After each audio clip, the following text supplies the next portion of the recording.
Day 6 of Browns training camp. It is Tuesday. It was another hot day of practice, and we've got to start, of course, with Martin Emerson Jr., who was carted off the field after going down in a 7-on-7 2-minute drill in tears, had a towel over his head. Kevin Stefanski came over and said some words to him as he was getting carted off, and Tony Brown was holding his hand the whole time.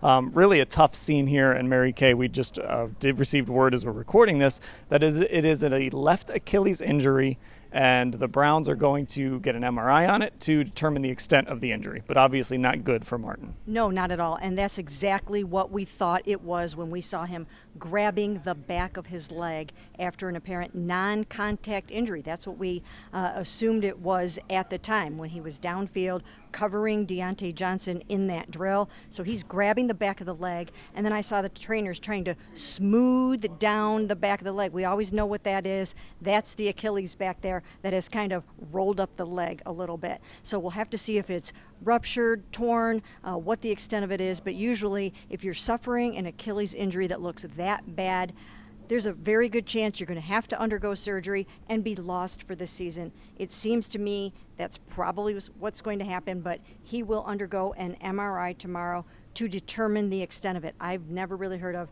anything that has looked that bad being less than Achilles surgery. So we'll have to see how that goes, but that's what it seems like. And these players usually know when something like this happens, and judging by Martin's reaction, we could tell that. And Martin spoke today before practice, talked about how he was playing hurt last year and was really hoping to bounce back. And, of course, this is a contract year for Martin Emerson, so, Ashley, just really difficult timing for Martin right now. Yeah, the money implications add another layer to this for sure. And yeah, the theme of his availability today was all about how last year he played through nagging injuries. It was the most frustrating year he's had, and I thought you could see that with him last season. He just wasn't his usual self, but today when we spoke to him, it felt like he was back to that happy Martin Emerson that we've gotten to know throughout the first 2 years of his NFL career. So really, really unfortunate timing just from everything he's dealt with, and on top of it being a contract year. Now, we did hear from Dee and Jimmy Haslam today, and we'll start with what they had to say about Quinshon Judkins. Of course, that was the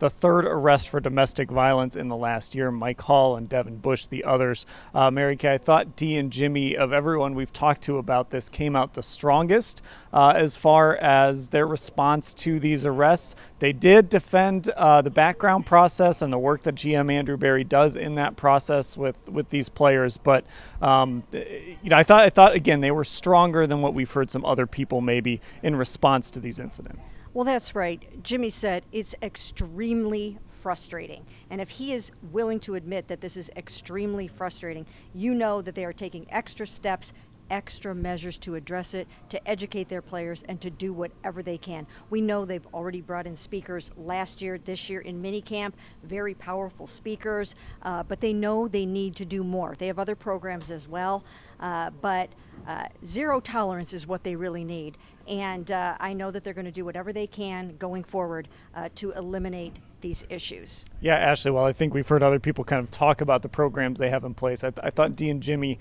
took it a step further and said, obviously, we're not doing enough. So I think for Browns fans who are upset about this, it's not a cure-all, obviously, but I think they should feel a little bit better that ownership seemed willing to be accountable. Yeah, I think there's that part of it, but also I thought what they came out the strongest on was Jimmy Haslam saying that he was cautiously optimistic that Quinshon Judkins would play football here. So two sides of that coin for me. I thought by far that was like the strongest indication, where Andrew Berry and Kevin Stefanski much more cautious in trying to predict the future with this particular situation. Now, of course, they talked about the rookie quarterbacks. We'll start with Shedeur Sanders because we all remember that clip when they made that pick of Shador Sanders, and Jimmy Haslam today, Mary Kay, did say it was an Andrew Berry decision to pick Shedeur.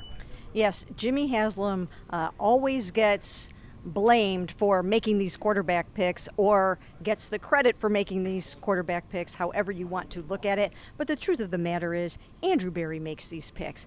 He's got final say over this football team, and he made the Shedeur pick. Now, of course, they have conversations organizationally, but Andrew's got final say, and this was Andrew's call. Okay, we will have full coverage of everything that Jimmy and Dee said, and of course the latest on Martin Emerson's injury at cleveland.com/Browns.